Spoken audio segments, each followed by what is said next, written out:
আসসালামু আলাইকুম, স্বাগতম সবাইকে বিসি জব কেয়ারে। দুই শ্রেণীর লোকের সরকারি চাকরির প্রস্তুতিতে আসার আমার দৃষ্টিতে উচিত নয়।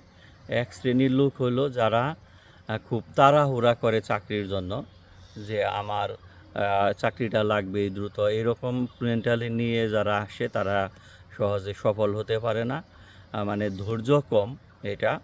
আরেকটা হলো দ্বিতীয় শ্রেণীর লোক হলো যাদের মানে এলোমেলো, মানে প্রস্তুতি, ঠিক আছে, গুছালো নয়।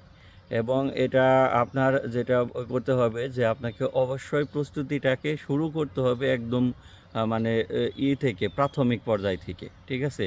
প্রথমে আপনার যে মূল বই পড়তে হবে, ডিপার্টমেন্টাল যদি হন, ধরেন যে আপনি ইলেকট্রিক্যাল ইঞ্জিনিয়ারিংয়ের চাকরি নিতে যাচ্ছেন, তাহলে ইলেকট্রিক্যাল ইঞ্জিনিয়ারিংয়ের মূল বই, মূল থিমটা বুঝতে হবে।